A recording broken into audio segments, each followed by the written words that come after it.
Swastiastu. Om Swastiastu. Baik, selamat pagi semua.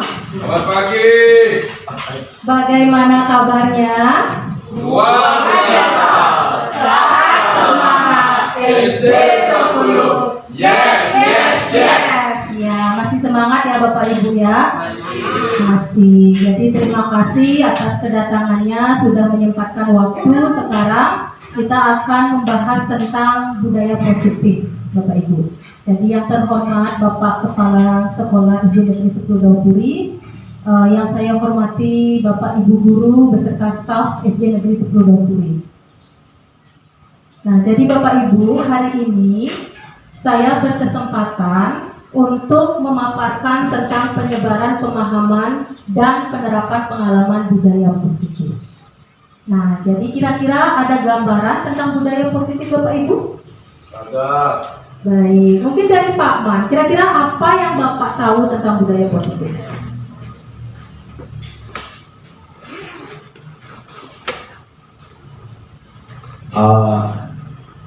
Secara inti, budaya positif itu perilaku yang dilakukan oleh baik itu individu maupun kelompok orang yang kemudian memberikan motivasi atau tindakan-tindakan yang lebih baik daripada yang telah dilaksanakan. Salah satu contoh yaitu saling menghormati, kemudian saling memberikan salam. Selanjutnya dalam tindakan kegiatan saling bantu-membantu, misalnya di saat gotong royong. Nah, itu salah satunya. Banyak lagi sih budaya-budaya positif yang dilakukan di sekolah. Terima kasih. Ya, terima kasih Pak Man atas tanggapannya. Nah, sebelum kita akan menjawab, mari kita perhatikan sejenak tentang materi-materi yang ada di budaya positif Bapak Ibu. Nah, jadi sebelum kita lanjut, coba kita dengarkan dulu lagunya.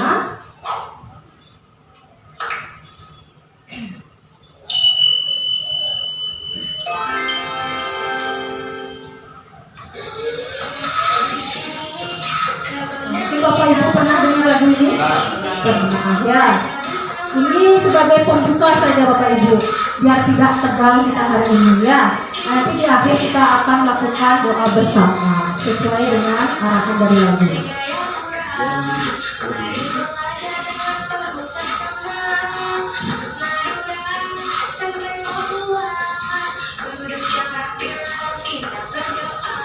Ya, sudah diperhatikan lagunya, berarti kita duduk rapi. Ya. Jadi kita duduk rapi sejenak sebelum kita melaksanakan lebih lanjut kegiatan hari ini. Alangkah baiknya kita berdoa sesuai dengan agama dan keyakinan masing-masing. Berdoa dipersilakan.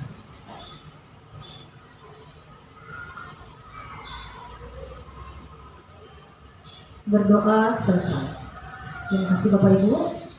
Nah, jadi Bapak Ibu, di sini tujuan dari diskusi kita hari ini adalah tentang menumbuhkan motivasi intrinsik pada siswa, menumbuhkan budaya positif, lalu mewujudkan pembelajaran yang berpihak pada murid, dan yang keempat adalah mengajarkan murid mencari solusi atas perbuatan yang telah dibuat oleh peserta didik, dan yang kelima adalah menumbuhkan budi pekerti yang baik. Jadi semoga hari ini kita bisa mencapai hal tersebut sehingga nanti di penerapan di sekolah bisa dilaksanakan dengan lebih baik lagi. Nah, jadi Bapak Ibu, jadi saya sebagai calon guru penggerak di angkatan 9, kami di sini di program guru penggerak sudah mempelajari beberapa topik di dalam budaya positif. Nah, jadi Bapak Ibu ada 8 topik yang telah kami pelajari. Yang pertama adalah perubahan paradigma belajar, disiplin positif, nilai-nilai kebajikan, kebutuhan dasar manusia, motivasi perilaku manusia, posisi kontrol guru, keyakinan kelas, dan segitiga restitusi. Kira-kira Bapak Ibu familiar dengan topik-topik ini? Mungkin tentang disiplin ya, lalu nilai-nilai kebajikan ya, Nah, mungkin yang ini juga sama keyakinan kelas ya. Mungkin Bapak Ibu wali kelas juga sudah menerapkan topik keyakinan kelas di kelas masing-masing. Nah, jadi Bapak Ibu kenal dengan yang ada di gambar ini? Iya, benar sekali ya. Jadi Ki Hajar Dewantara, kita sudah tahu banyak tentang Ki Hajar Dewantara. Beliau memiliki tujuan yang begitu dalam pendidikan di Indonesia ya. Jadi beliau pahlawan pendidikan di Indonesia ya. Nah, di dalam pembelajaran program guru penggerak, awalnya saya hanya memahami tentang pendidikan itu hanya mengajarkan, mentransfer informasi atau pengetahuan kepada siswa. Namun di dalam guru penggerak, saya menyadari pendidikan itu sangat dalam artinya Bapak Ibu. Melalui pemahaman atau filosofi yang diterapkan di guru penggerak melalui filosofi Ki Hajar Dewantara, dikatakan bahwa menuntun kodrat alam sesuai dengan kodrat zamannya. Yang dimaksudkan di sini adalah setiap peserta didik dari lahir sudah memiliki potensinya masing-masing. Hanya saja belum begitu tampak. Jadi kita di sini sebagai pendidiklah yang berusaha dan berkewajiban untuk memperjelas potensi-potensi apa yang dimiliki oleh peserta didik kita. Jadi awalnya sebelum saya mengikuti program guru penggerak, yang saya tahu adalah siswa itu hanya kertas kosong, yang dimana saya sebagai pendidik, sebagai guru boleh mengukir apa saja di kertas itu. Nah, setelah ikut program ini, ternyata semuanya dicerahkan. Menurut Ki Hajar Dewantara dan juga topik-topik yang saya pelajari, bahwa peserta didik itu merupakan kertas yang buram, yang memiliki tulisan yang buram. Nah, di sini kita berkewajiban untuk memperjelas tulisan itu.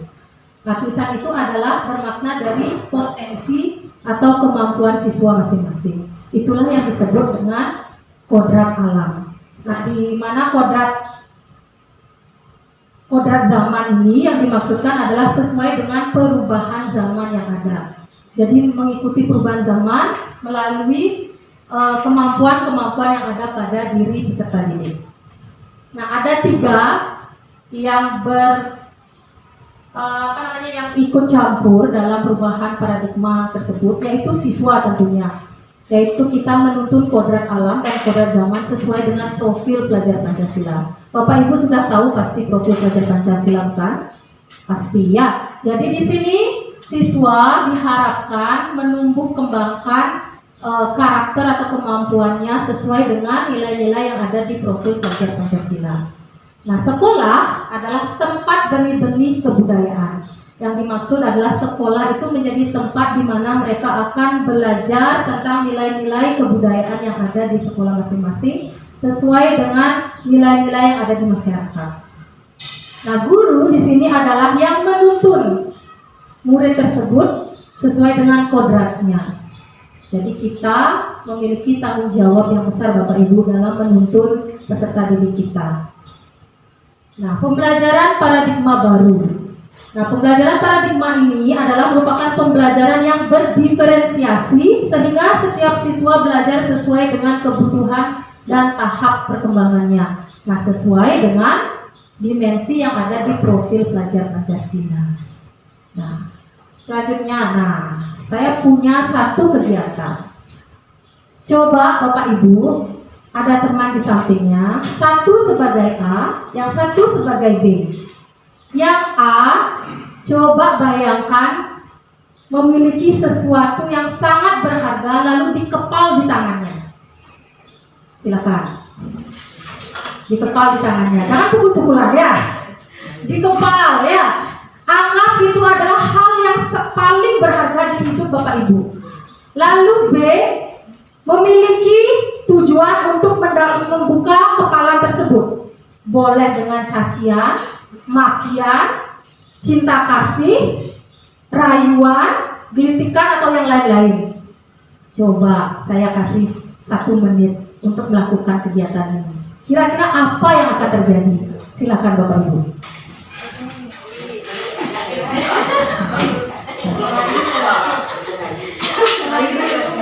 Silakan, boleh dirayu ya, digelitik juga boleh. Apa yang akan terjadi?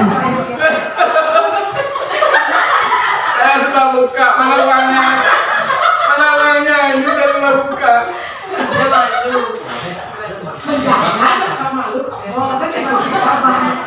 Berarti Pak Man sudah menyerah duluan ya? Kalau saya bikin uang daripada makan ini, jadi uang kan enak. Sudah?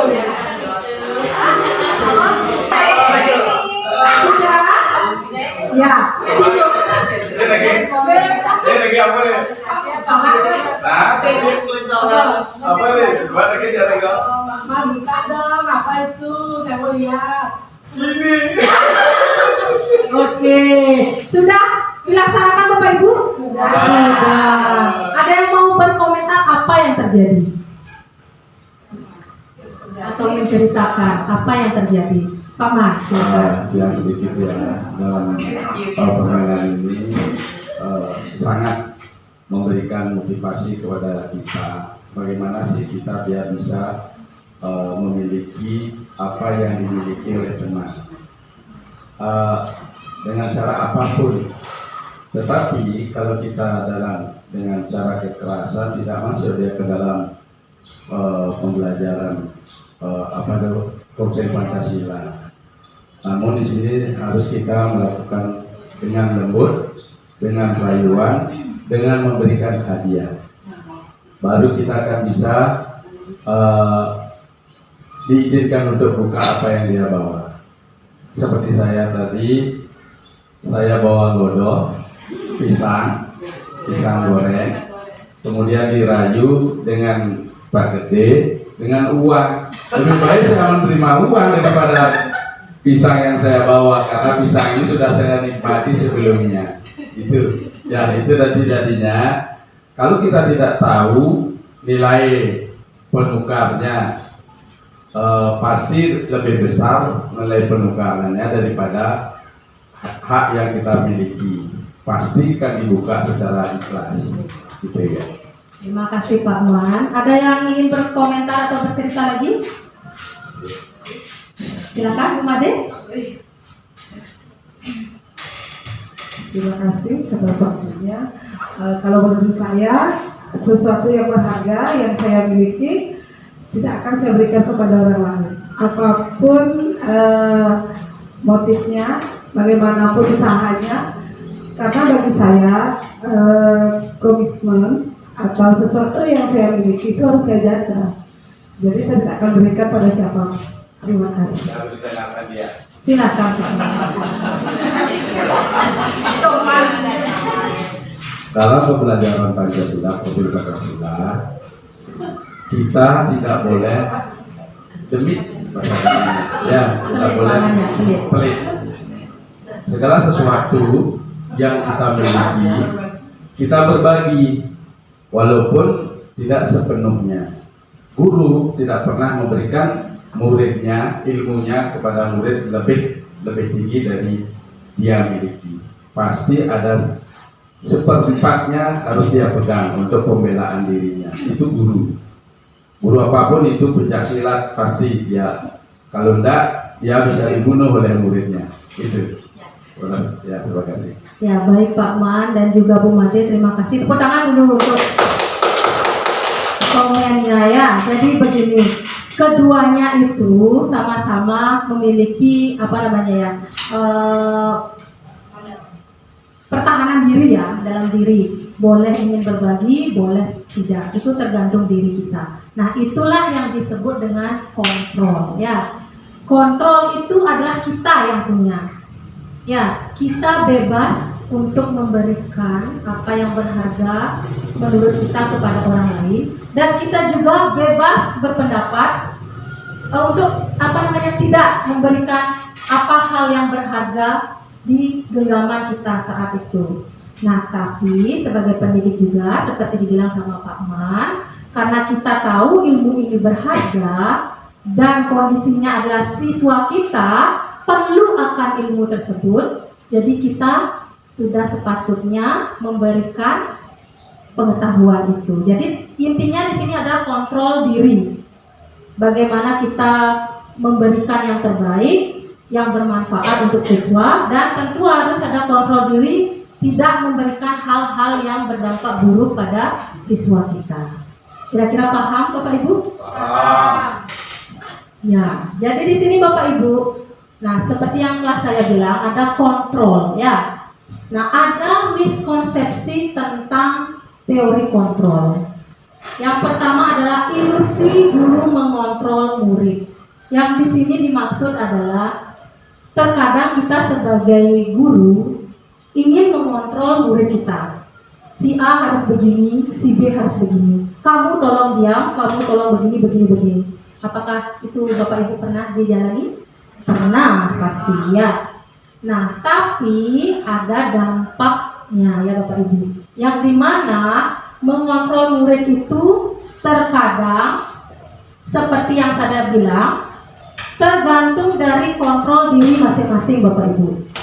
Saat kita mengontrol anak didik kita, saat dia menyadari bahwa kita mengontrolnya, dia akan memberontak. Terkadang akan memberontak. Dalam artian dia juga punya hak untuk menolak kontrol kita. Makanya ada beberapa anak yang tidak dengar dan ada yang beberapa anak mendengar. Jadi dia punya kontrol. Saat kita mengontrol ternyata dia tidak ingin dikontrol, maka dia mulai memberontak seperti itu Bapak Ibu. Nah yang kedua adalah ilusi bahwa semua penguatan positif efektif dan bermanfaat. Yang di sini dimaksud saat kita memberikan penguatan positif, terus hal-hal yang bermanfaat yang bukan dari dirinya sendiri, itu tidak akan berjangka panjang Bapak Ibu. Sekarang dia akan paham, nanti pulang ke rumah sudah tidak paham lagi. Nah disinilah tujuannya, nanti kita akan belajar bagaimana menumbuhkan motivasi dalam diri anak-anak Bapak Ibu.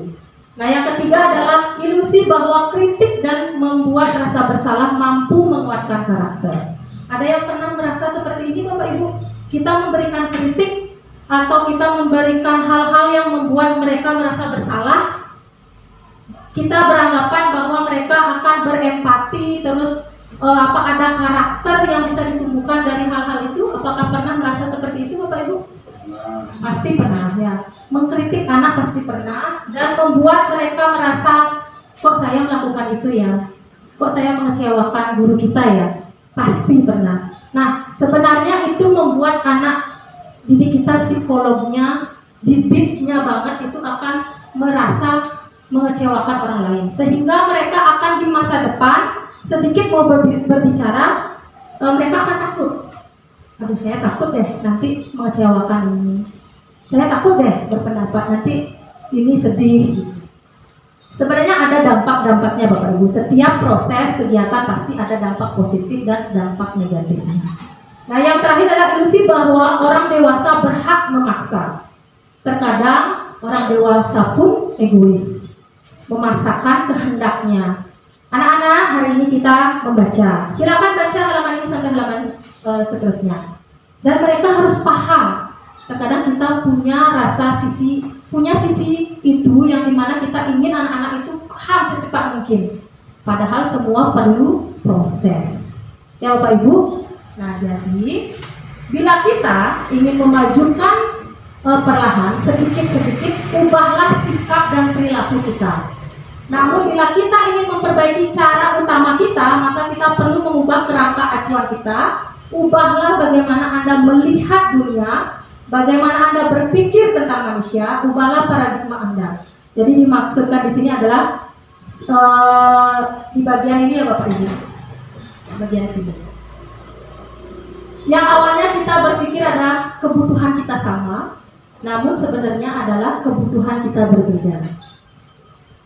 Itulah yang harus kita sedikit demi sedikit berubah. Tidak semua orang itu memiliki kemampuan yang sama, tidak semua orang memiliki tujuan yang sama.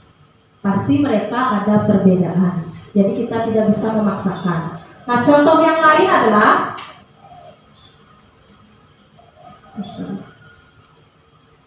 ini, perilaku buruk dilihat sebagai suatu kesalahan, tapi semua perilaku memiliki tujuan. Kita harus paham dulu tujuannya apa, baru kita mampu menyelesaikan permasalahan tersebut. Baik buruk, setiap tindakan pasti ada tujuan dan alasannya. Nah, apa yang Bapak Ibu bayangkan tentang makna disiplin di sekolah? Ada yang bisa memberikan pendapat tentang disiplin di sekolah?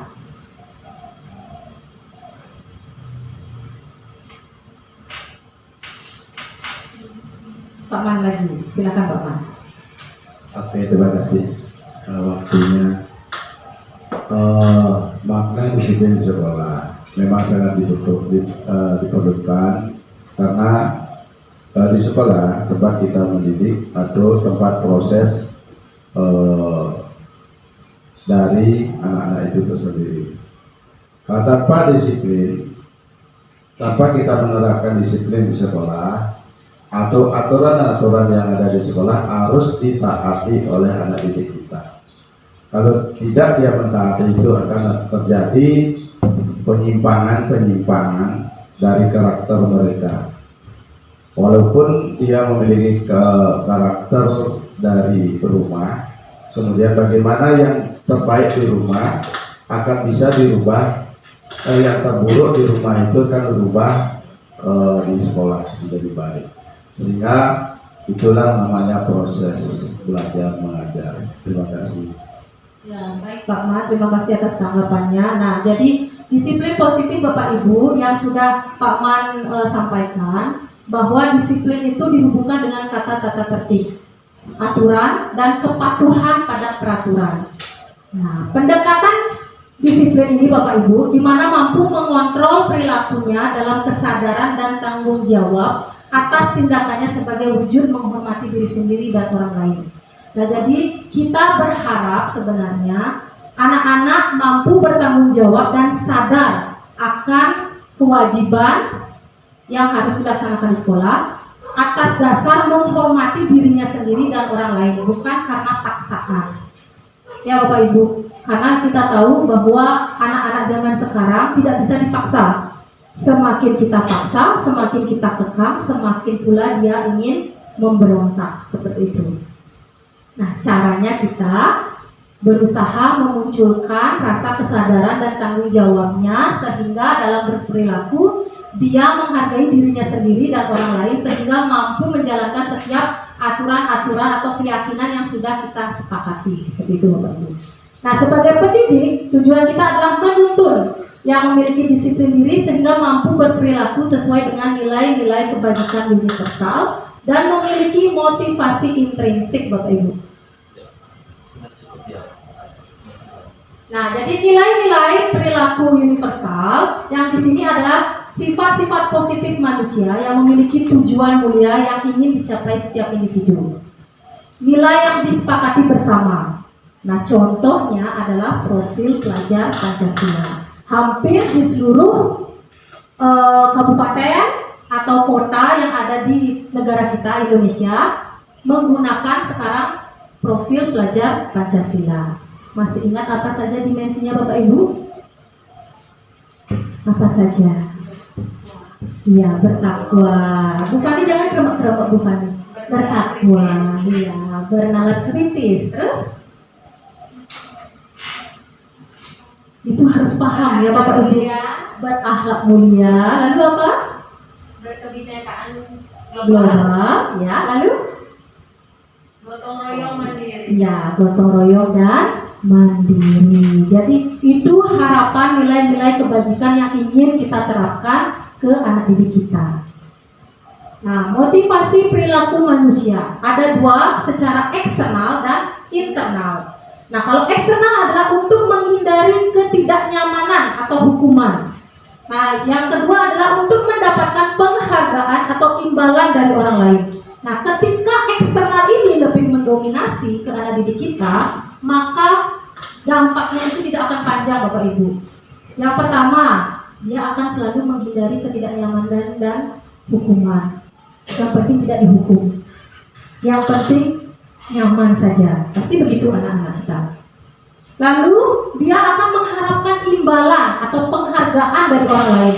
Atau saya mau datang tepat waktu deh, biar dikasih pujian. Ya, jadi mengharapkan imbalan atau penghargaan Bapak Ibu. Nah, kalau di saat kita tidak bisa memberikan pujian atau penghargaan, maka anak didik kita akan enggan untuk datang tepat waktu. Toh Bu Guru, Bapak Guru nggak ngasih apa ke saya. Itu yang akan tertanam pada pikiran dan karakter anak didik kita. Nah, secara internal, untuk menjadi orang yang mereka inginkan dan menghargai diri sendiri dengan nilai-nilai yang diyakini. Ketika, seperti yang sudah katakan, ketika dia sudah menghargai dirinya sendiri dan menghargai orang lain, maka dia akan secara tidak langsung otomatis melakukan apa yang harus dan sepatutnya dia lakukan.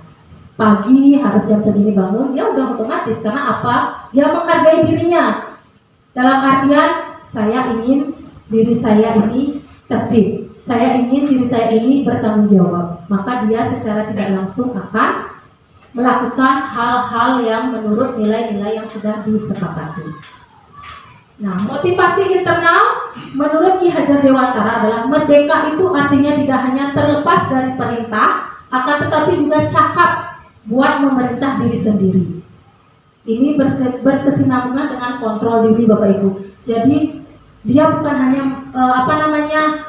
terbatas akan perintah, tapi dia bisa memerintahkan diri. Oh, saya hari ini harus bangun pagi, datang jam segini. Dia harus bisa memerintah, mengontrol dirinya sendiri. Kalau hal itu tidak bisa dilakukan, maka dia akan terlambat. Seperti itu Bapak Ibu. Nah, jadi tugas kita adalah menciptakan murid-murid yang memiliki motivasi internal dalam dirinya. Murid akan berperilaku sesuai dengan nilai-nilai kebajikan karena keinginannya sendiri, bukan atas perintah orang lain. Sebagai contoh, murid akan datang tepat waktu karena ingin menghargai dirinya sendiri, bukan karena takut akan peraturan atau hukuman, ataupun ingin dapat pujian. Seperti itu Bapak Ibu. Nah, motivasi perilaku manusia. Jika murid datang ke sekolah tidak tepat waktu, apakah itu hukuman, konsekuensi, atau restitusi Bapak Ibu yang akan Bapak Ibu berikan? Mari kita simak. Ya. Mari kita lihat tabel yang ada di sini. Jadi ada identitas yang ingin kita bentuk kepada peserta didik. Kalau ingin kita memberikan identitas gagal, maka hukumanlah yang akan kita berikan. Gagal dalam artian tidak berdampak panjang Bapak Ibu. Seperti itu. Kalau dia ingin sukses, maka kasihlah konsekuensi atau restitusi. Nah, seperti hal ini. Hukuman yang dimaksud adalah sesuatu yang menyakitkan harus terjadi. Jadi anak didik kita akan merasa tersakiti. Ketika kita hukum dengan keras, maka dia akan merasa tersakiti di dalam dirinya sendiri.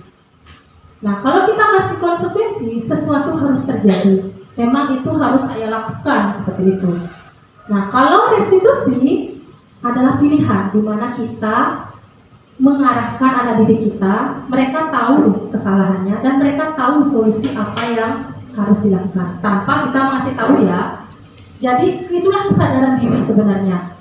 Itu yang ingin kita tanamkan pada anak didik kita. Tidak gampang Bapak Ibu, tapi kita coba. Proses itu perlu dilakukan setiap hari, tahap demi tahap Bapak Ibu.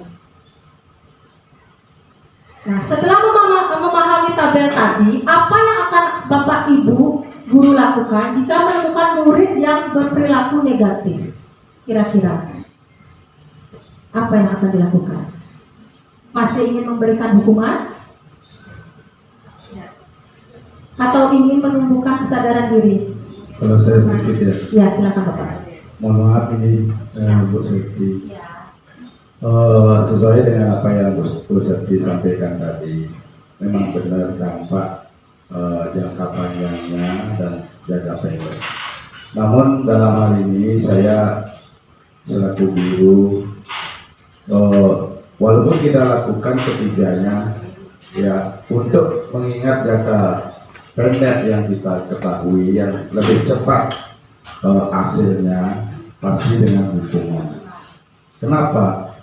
Karena dengan kita memberikan hukuman, dia akan merasa tidak nyaman. Untuk memberi nyaman, dia akan motivasi dirinya untuk tidak melakukan lagi. Itu dengan hukuman. Lalu dengan kriteria yang lain, dia akan mencoba lagi.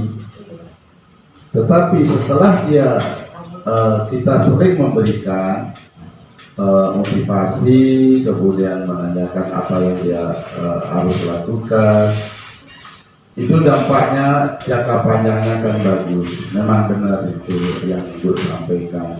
Tetapi untuk kita di sekolah, agar jangan sampai dia memberikan contoh secara langsung kepada teman-temannya, melihat dari hukuman yang kita berikan, teman-temannya melihat akan merasa jerah dan takut melakukan itu.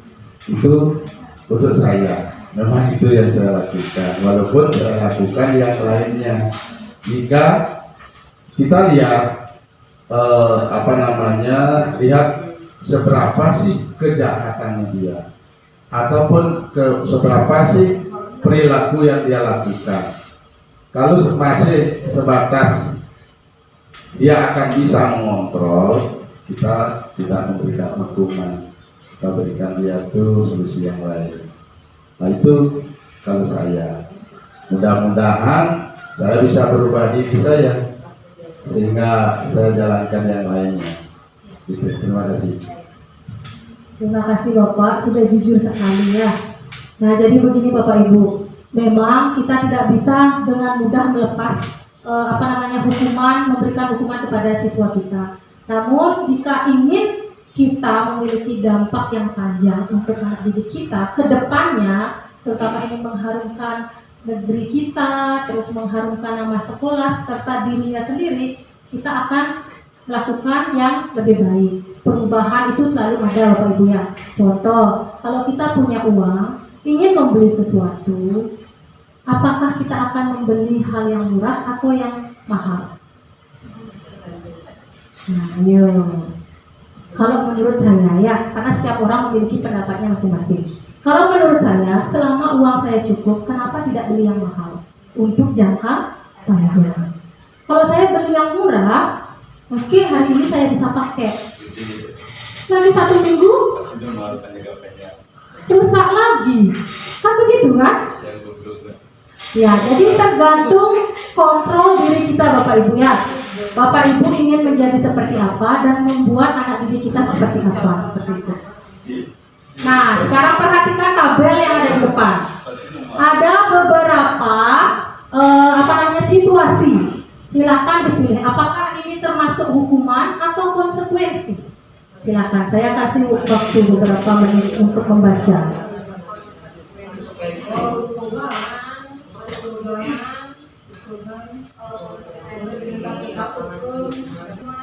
Sudah?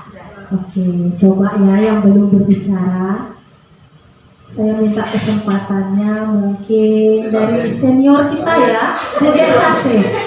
Silakan Bude. Yang pertama, mencatat 100 kali di dalam buku kalimat saya tidak akan terlambat lagi karena terlambat di sekolah. Kira-kira itu hukuman apa konsekuensi?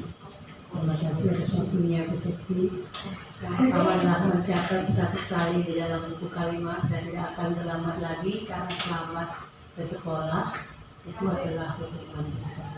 Lari mengelilingi lapangan basket 2 kali karena terlambat hadir di sekolah, hukuman. Murid diminta untuk push up. Semuanya ini Tidak, satu-satu saja. Kalau Ibu mau jawab semua boleh.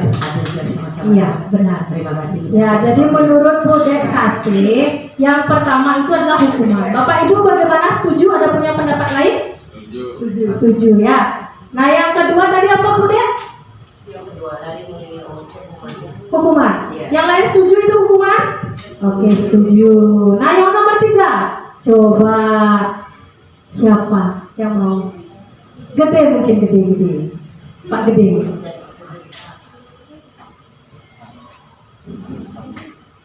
Baik, terima kasih. untuk yang tindakan guru, murid diminta untuk push up 15 kali karena tidak menggunakan masker ke sekolah. Itu mungkin sebagai konsekuensi karena disampaikan bahwa itu kan penggunaan masker itu penting, sehingga karena tidak menggunakan masker ya konsekuensinya disuruh push up seperti itu. Terima kasih. Ya, terima kasih Pak Gede. Yang lain bagaimana? Ada punya pendapat lain? Bu Dewi? Bu Dewi apa Ibu? Hukuman. Oke, sekarang lanjut. Menggantikan kertas tugas teman yang telah dicoret-coret. Konsekuensi. Oke, semua setuju konsekuensi. Membersihkan tumpahan air di meja tulis karena tersenggol pada saat belajar. Konsekuensi. Murid disuruh untuk mengenakan sepatu seharian di sekolah karena tidak mengenakan sepatu hitam. Hukuman. Yang lain? Murid disuruh untuk mengenakan sepatu seharian di sekolah karena tidak mengenakan sepatu hitam. Berarti tidak membaca. Iya, mengandalkan. Kira-kira apa? Hukuman apa konsekuensi? Hukuman. Oke, yang terakhir. Lari mengelilingi lapangan basket 2 kali karena terlambat 10 menit untuk pelajaran PJOK. Nah, kita perhatikan jawabannya ya. Nah, perhatikan. Yang nomor 1 jelas itu hukuman. Lari mengelilingi lapangan, hukuman. Murid diminta push up, itu hukuman. Ada yang tahu kenapa kok bukan konsekuensi yang dibilang tadi Pak Gede? Kalau pada zaman COVID, ya, pada zaman COVID itu Hukuman. Bukan konsekuensi. Oke. Karena perlu. Kita kunci jawabannya Pak Man ya. Nah, terus di sini menggantikan kertas tugas teman yang telah dicoret-coret. Itu konsekuensi jelas. Membersihkan tumpahan air, konsekuensi. Mudah disuruh menanggalkan ya maksudnya. Hukuman. Terus lari mengelilingi lapangan basket 2 kali.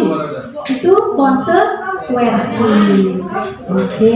Awalnya Bapak Ibu, saya juga berpikir itu adalah hukuman. Tapi setelah saya berdiskusi dengan Bapak Kepala Sekolah kita, ternyata itu memang perbedaan. Perhatikan yang di sini, sama-sama mana dia ini lari ya, sama-sama lari. Kok di sana hukuman, di sini kok konsekuensi?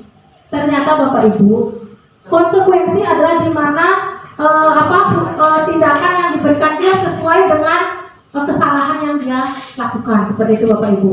Contoh, kalau lari mengelilingi basket 2 kali terlambat ke sekolah, kan dia terlambatnya ke sekolah.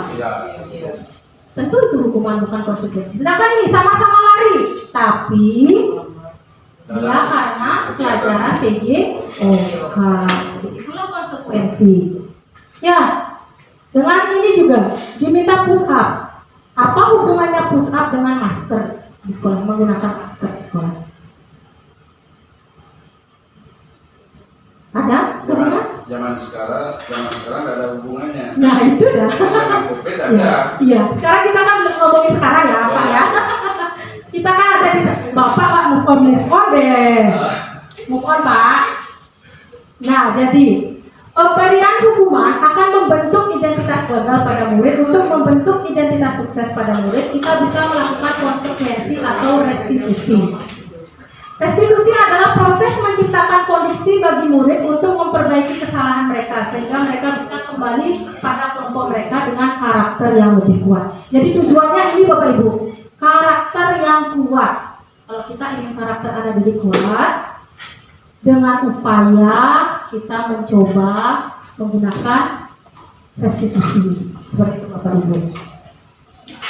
Nah, ciri-ciri restitusi bukan untuk menembus kesalahan, namun untuk belajar dari kesalahan.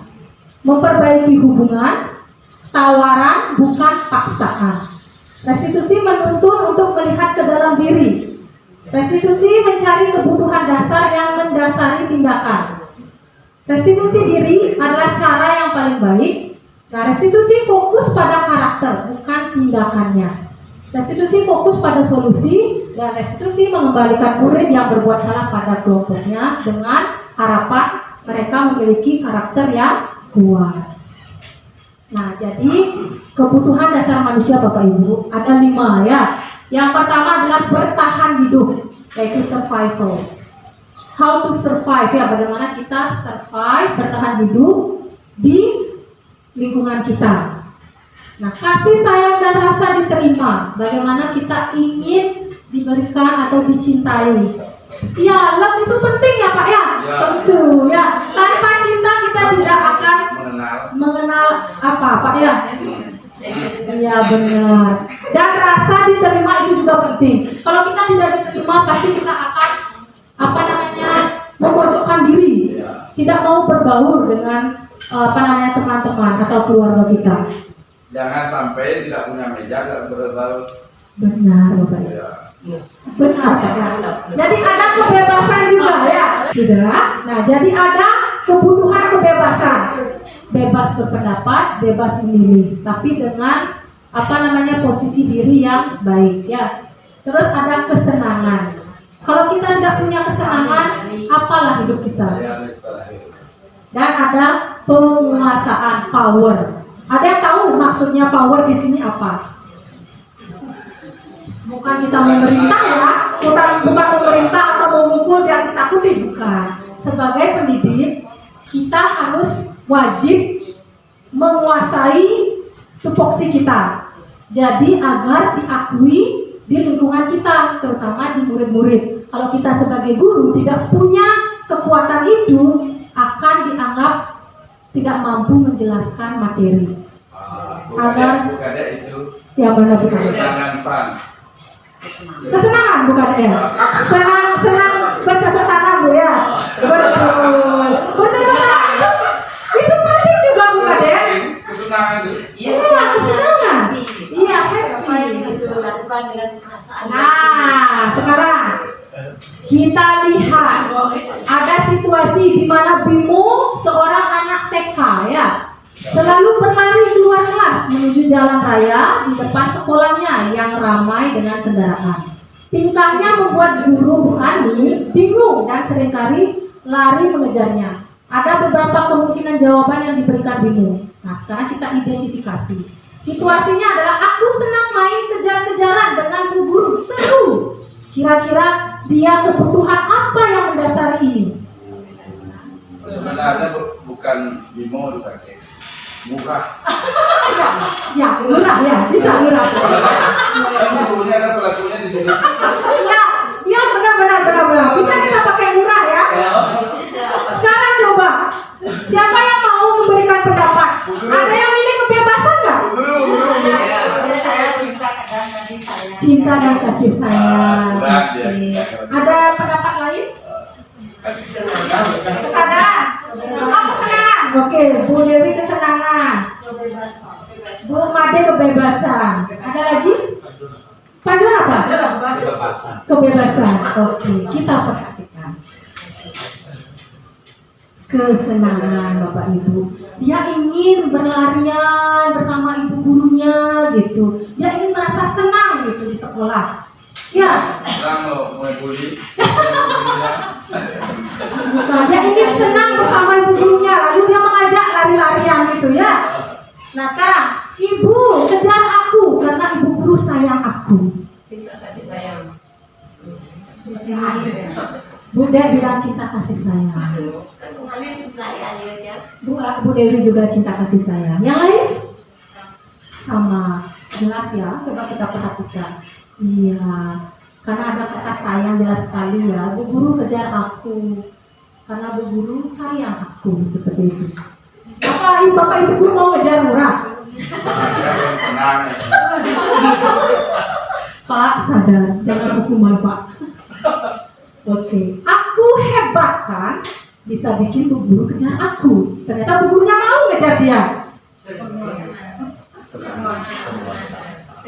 Ayo, ada yang pilih kebebasan, kesenangan, cinta kasih sayang, atau penguasaan? Oke, Bapak Kepala Sekolah kita bicara penguasaan. Kita percaya ya. Benar sekali. Karena kenapa? Ya, dia bilang aku hebat kan? Dia ingin diakui gitu ya. Jadi dia punya power, aku itu hebat sehingga bu guru mau ngejar aku seperti itu. Iya, Jadi begitu ya Bapak Ibu, diharapkan kita memahami dulu kebutuhan apa yang ada pada diri anak didik kita. Oke, saya punya SBG. Ini pakai clue ya. Clue-nya adalah, mungkin yang pernah lihat pasti tahu ini. Clue-nya adalah bumi. Sudah, clue-nya adalah bumi. 6 itu 1, 9 itu 1, jika 8 berapa? Nah, clue-nya adalah bumi. Clue-nya bumi. Jika 6 itu 1, 9 1, 8 itu berapa? Bapak kepala sekolah bilang 2, Unggun bilang 3. 6 itu 1, 9 1, 8 berapa? Bu Dewi 1, berarti ada 1, 2, 3 nih ya, lengkap sudah.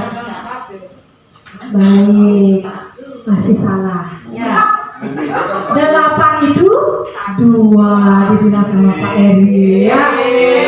Ya, ingat clue-nya adalah bumi. Bumi itu bulat. Kalau 6 ada berapa bulatan? 1. 9 itu berapa bulatan? 1. 8 itu berapa bulatan? 2. Ya. Jadi itu clue-nya. Lagi 1. Clue-nya adalah jam. Kita berpikir ya, jangan anak didik kita yang suruh berpikir, kita juga harus berpikir. Clue-nya adalah jam. Yang ngurasi ini dah saya.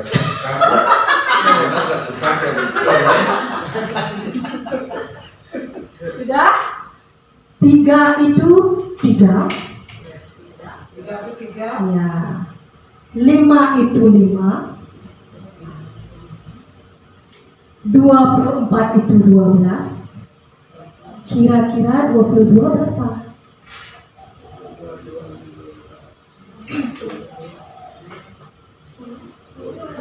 Ibu kamu bilang 10. Yang lain?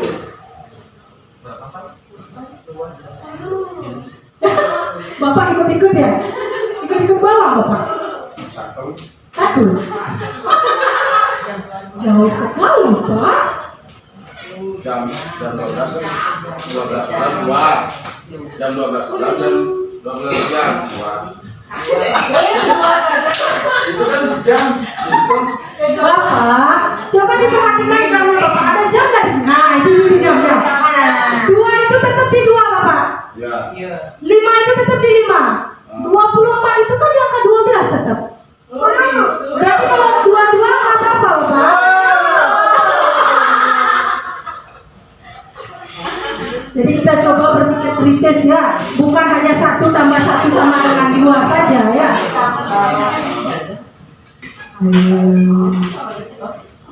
Oke, sekarang kita masuk ke posisi kontrol guru. Ada 5. Kita masuk sekarang ya. Yang pertama adalah penghukum. Yang kedua adalah berbuat salah atau pembuat rasa bersalah. 3 adalah teman. Keempat adalah pemantau. Dan kelima adalah manajer.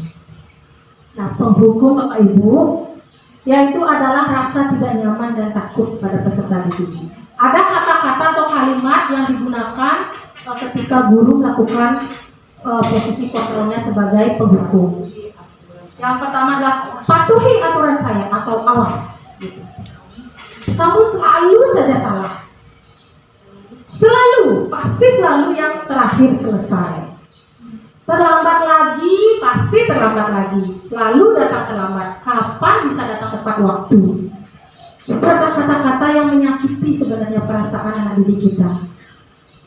Nah, hasilnya murid marah dan mendendam atau bersifat agresif.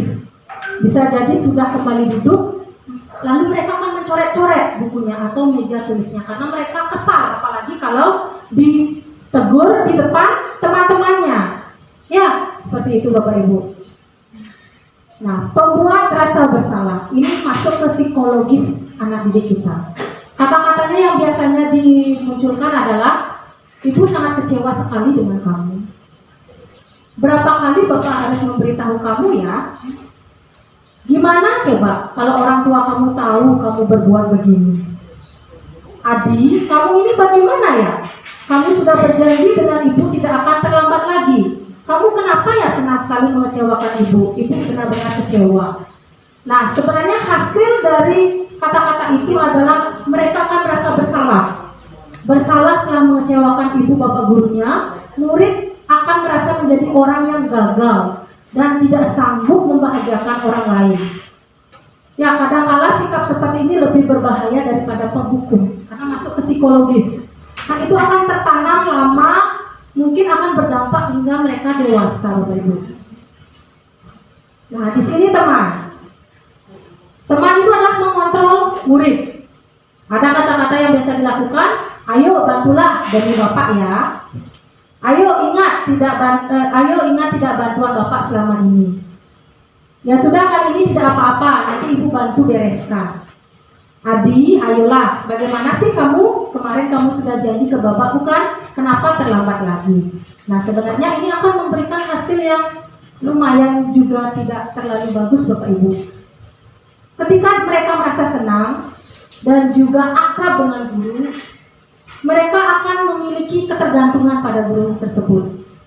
Ya, kita merasa berteman, mereka akan menggampangkan semuanya dengan mudah, seperti itu Bapak Ibu. Nah, ketika dia tidak bisa mengandalkan kita, maka mereka akan enggan melakukan hal-hal yang sudah ada di keyakinan sekolah kita, seperti itu. Nah, sebagai pemantau adalah mengingatkan. Nah, kata-kata yang biasa digunakan adalah peraturannya apa? Apa yang telah kamu lakukan? Sanksi atau konsekuensinya apa? Dia hanya mengingatkan, seperti itu Bapak Ibu. Jadi hasilnya adalah murid memahami konsekuensi yang harus dijalankan karena telah melanggar salah satu peraturan sekolah. Guru menunjukkan suatu emosi yang berlebihan, menjadi marah atau membuat rasa bersalah. Nah, manajer yang terakhir adalah posisi mentor. Kata-kata yang biasa dipakai adalah apa yang kita yakini. Apa kamu meyakininya? Jika kamu meyakininya, apakah kamu bersedia memperbaikinya?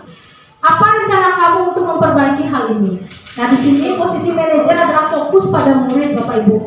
Bukan hanya membahagiakan guru atau orang tua, murid sudah mengetahui apa permasalahannya dan apa solusinya, seperti itu Bapak Ibu. Jadi mereka tahu jalan keluarnya. Nah, sebenarnya ini akan memberikan dampak yang baik ke depannya. Ketika mereka ketika mereka dewasa dan tahu akan aturan atau keyakinan di masyarakat, mereka tahu ketika berbuat salah solusinya seperti apa secara cepat. Ya, seperti itu Bapak Ibu. Nah, coba sekarang ini perhatikan. Saya kecewa sekali dengan kamu. Itu termasuk kontrol guru yang mana?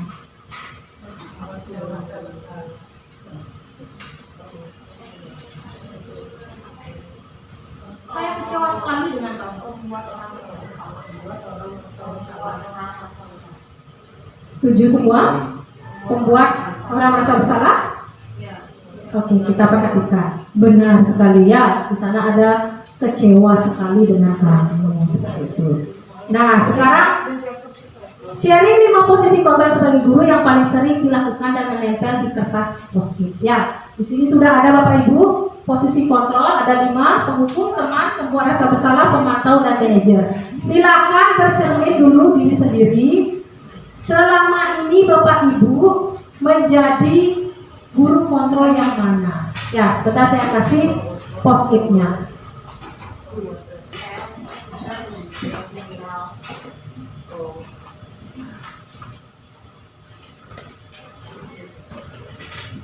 Silakan isi nama ya Bapak Ibu.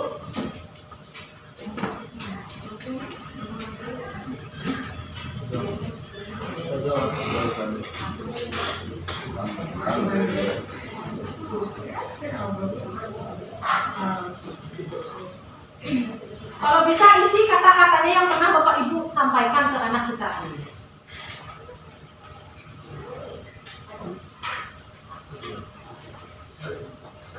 Pak Man yakin sekali dengan kontrol dirinya ya. Apa kata-katanya Pak Man? Biasanya disampaikan.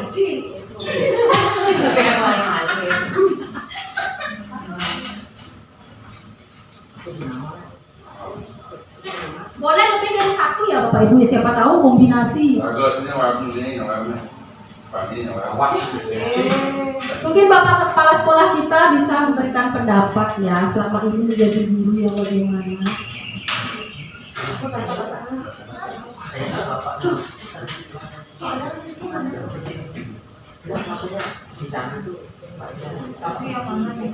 Posisi kontrol Pak. Silakan isi nama. Sebutkan posisi kontrolnya yang mana. Oh, slide-nya. Oke. Bisa juga isi kata-kata yang pernah Bapak Ibu sampaikan ke anak kita. Ini manajer. Ini lebih memandu anak didik kita mengetahui masalah dan solusinya. Kalau yang pemantau hanya mengingatkan. Terus teman mengontrol murid. Oke, Bapak Kepala Sekolah sudah tahu sekali kontrolnya ya. Pembuat rasa bersalah.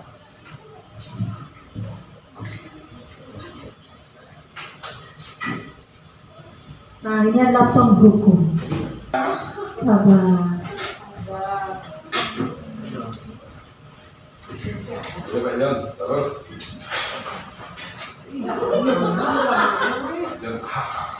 Jujur ya, jujur. Jujur itu bagus ya walaupun menyakitkan.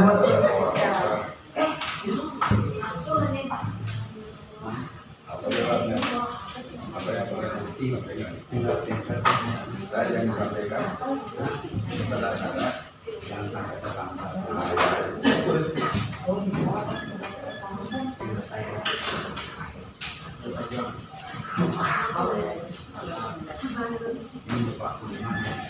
Silakan Bapak, sudah ada judulnya.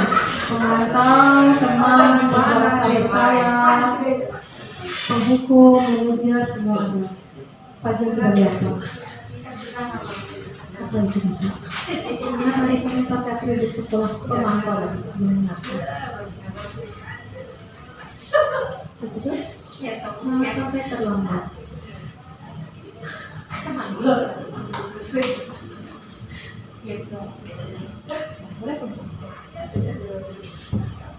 Oke, sudah semua? Sudah ya. Kita baca satu-satu. Penghukum Pak Man Suarjana. Kata-katanya apa yang pernah disampaikan? Oke. Pani. Penghukum juga Ibu Pani ya. Yaitu memberikan hukuman di kelas. Seperti apa kata-katanya Bu? Kalau saya memberikan hukuman, kalau yang bandel ya saya suruh dia pegang telinganya saja. Oh gitu. Kata-katanya seperti apa? Anak kamu yang membuat kesalahan tolong pegang telinganya biar masuk semua perkataan apa yang ibu. Oh begitu. Karena kadang-kadang kan murid tidak nangkap ya. Oke, berarti dengan membuka telinganya berharap tangkap gitu. Oke, Pak Gede ini kosong Pak Gede. Apa kata-katanya kira-kira? Saya itu kan ada keyakinan kelas. Iya benar. Itu kan ada tidak boleh ribut di kelas. Iya benar. Kalau seperti itu ya itu sebagian atau sebagian besarnya. Saya bisa tinggal keluar sebentar. Saya hukum dan kata ikuti aturan saya karena kita sedang melakukannya. Oh gitu ya. Kalau dari sana sih Pak Gede, kalau seandainya Pak Gede bisa pakai sudah tahu tidak apa keyakinan kelas kita. Sebenarnya Bapak sudah masuk ke manajer. Itu hanya katanya berbeda ya, lebih ke penghukum. Ada hukumannya Pak? Ada. Oke. Terus ada teman, Pak Eri teman janji ya, janji apa ini Pak? Jangan janji palsu aja Pak. Oh janji. Janjian di mana?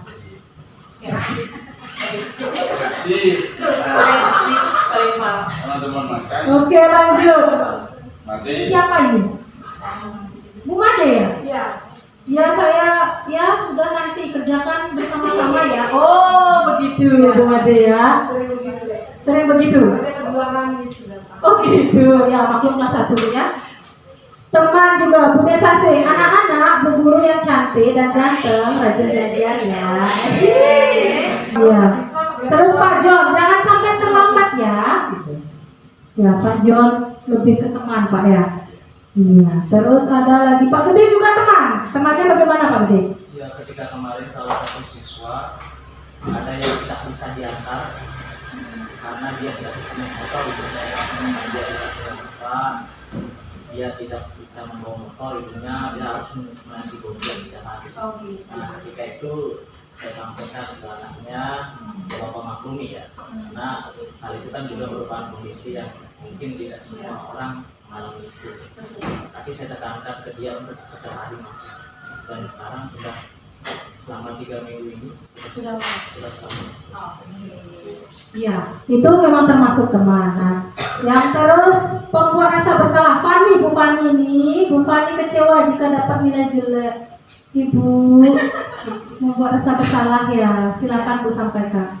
Kalau menurut Tia, karena ini kan harus jujur dari Iya. diri sendiri Iya. ya, bukan untuk mencari yang terbaik ya, tapi memang begitulah kondisi yang di kelas kita kan sama semua itu berbeda.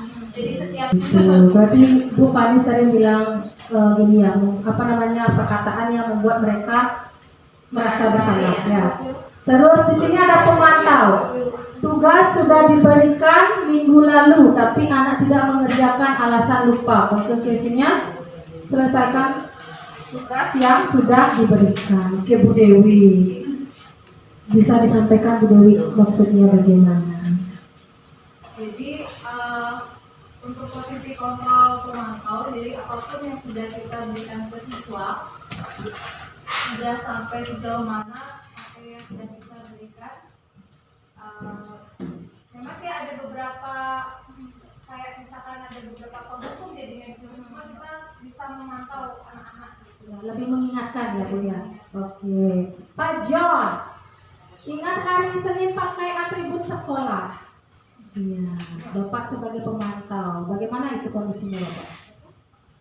Ya, saya bertugas untuk acara hari ini. Tapi anak-anak itu kan masih ada saja yang memang jadi saya mengingatkan untuk ingat hari Senin itu upacara. Itu yang saya lakukan dan saya tidak bisa doa dan lain-lain. Iya, berarti Bapak lebih mengingatkan ya bahwa di sini di sekolah sudah ada peraturannya setiap Senin saat upacara menggunakan atribut sekolah. Iya, baik. Nah, Bapak Ibu, jadi sebenarnya diharapkan ya, ini baru harapan, prosesnya kan bisa nanti sambil jalan, bahwa kita sebagai guru berupaya agar kita lebih ada di posisi manajer, yang dimana menuntut murid bertanggung jawab akan perilakunya dan mendukung murid agar mendapatkan solusi atas tindakannya. Sebenarnya ini tidak ada yang salah, hanya saja kenapa kalau ada yang lebih baik kita tidak terapkan itu, seperti itu Bapak Ibu. Nah, kita masuk ke keyakinan kelas.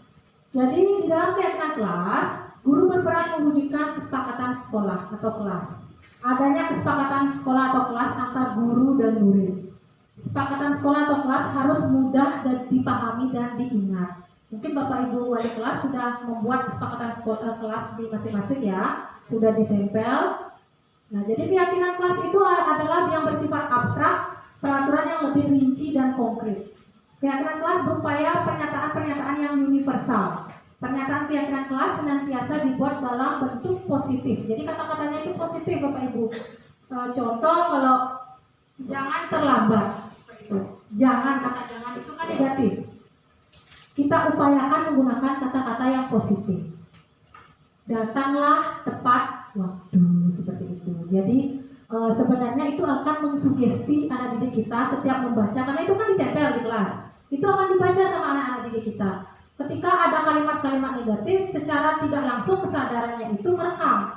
Kalau kita berupaya lebih banyak menggunakan kata-kata positif, harapannya anak didik kita itu secara tidak langsung kesadarannya ikut ke lebih positif.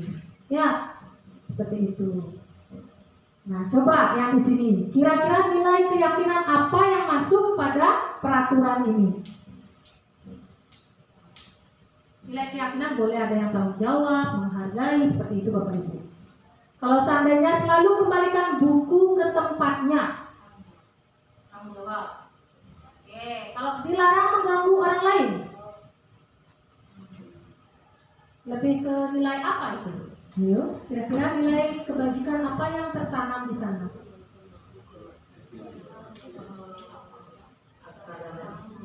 Kedisiplin, boleh disiplin. Oke. Jangan mengganggu orang lain. Toleransi. Oke, lanjut. Hadir di sekolah 15 menit sebelum pembelajaran dimulai. Disiplin. Oke. Dilarang melakukan kekerasan. Oke, Bu. Man, toleransi. Lanjut. Dilarang menggunakan narkoba. Kesehatan. Oke. Bergantian atau menunggu giliran. Toleransi. Ketertiban. Oke. Gunakan masker. Kesehatan. Jangan berlari di kelas atau koridor. Keamanan. Ketertiban. Oke, kita cek. Nah, benar sekali yang pertama adalah tanggung jawab, ya. Nah, mengganggu orang lain diharapkan kita, anak didik kita itu menghargai, ya, menghargai privasi anak masing-masing, ya. Jangan selalu mengganggu seperti itu. Nah, kalau hadir adalah menghormati atau berkomitmen. Jadi kalau kita sudah punya peraturan yang harus komitmen 15 menit sebelum pembelajaran dimulai harus sudah hadir. Nah, dilarang kekerasan, tentu artinya mengutamakan keselamatan dan menghormati orang lain. Nah, kalau dilarang menggunakan narkoba, jelas sekali. Kesehatan, ya. Kalau sudah menggunakan narkoba itu pasti secara fisik dan juga rohaninya pasti tidak sehat, seperti itu, Bapak. Bergantian dan menunggu giliran, menghormati orang lain dan bersabar. Bagaimana mereka bersabar, antri, seperti itu, ya. Terus gunakan masker, tentu kesehatan dan keselamatan. Jangan berlari di kelas, keselamatan dan keamanan. Nah, di sini ada segitiga restitusi, Bapak Ibu. Jadi ada dialog-dialog yang bisa digunakan untuk menghasilkan murid yang mandiri dan bertanggung jawab. Nah, segitiga restitusi ada 3: menstabilkan identitas, validasi tindakan, dan menanyakan keyakinan. Nah, kalau yang menstabilkan identitas, biasanya itu adalah bagaimana kita dari orang yang gagal karena melakukan kesalahan menjadi orang yang sukses. Kita stabilkan dulu jati dirinya, baru kita akan masuk ke permasalahan yang dihadapi. Contoh kata-kata yang bisa dipakai, berbuat salah itu tidak apa-apa. Tidak ada manusia yang sempurna. Saya juga pernah melakukan kesalahan seperti itu.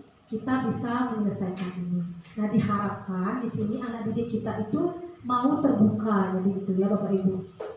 Nah, validasi tindakan salah, memahami kebutuhan dasar apa yang mendasari sebuah tindakan. Semua tindakan manusia baik atau buruk tentu ada alasannya. Nah, kata-kata yang biasa digunakan adalah padahal kamu bisa melakukan yang lebih buruk dari ini, ya.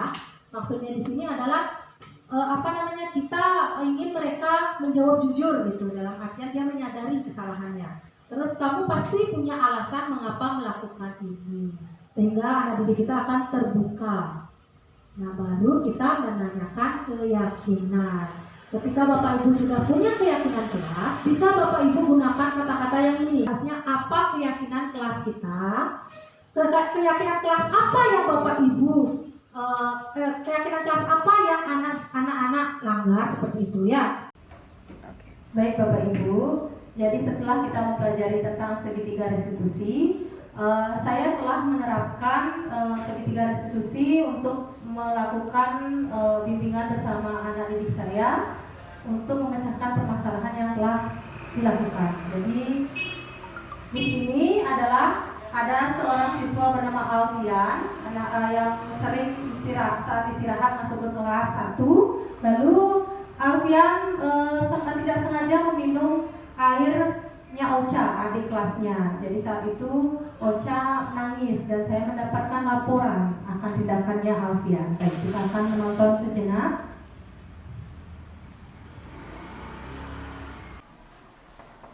Permisi Bu. Oh ya, silakan masuk Alfian. Silakan duduk Alfian. Bagaimana kabarnya Alfian? Baik. Sudah makan? Sudah. Oke, jadi begini Alfian, boleh Ibu bicara sebentar? Boleh. Nah, jadi begini Alfian, Ibu mendengar laporan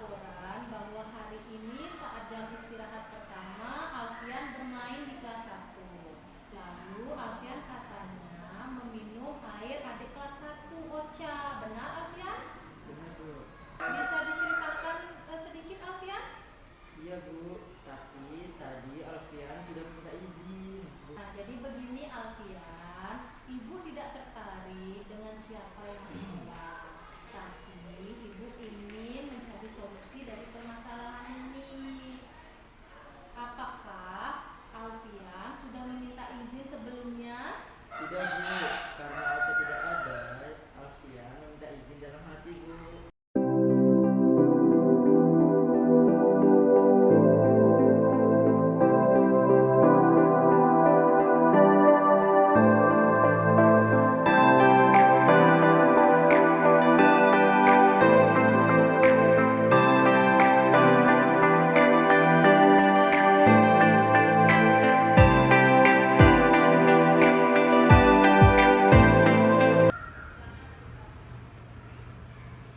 Nah, jadi Bapak Ibu, ini adalah video kegiatan saya yang dimana saya telah melakukan penerapan segitiga restitusi. Yang pertama adalah menstabilkan identitas, lalu validasi tindakan salah, dan yang terakhir adalah menanyakan keyakinan.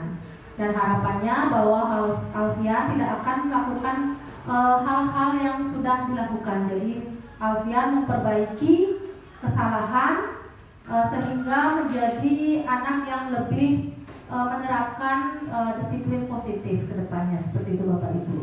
Terima kasih. Nah, jadi terakhir refleksi kita, silakan Bapak Ibu isi di post-it, lalu sampaikan apa saja yang sudah Bapak Ibu pelajari, apa yang Bapak Ibu dapatkan, dan apa hal penting yang Bapak Ibu hari ini pelajari, lalu apa yang akan ke depannya Bapak Ibu laksanakan.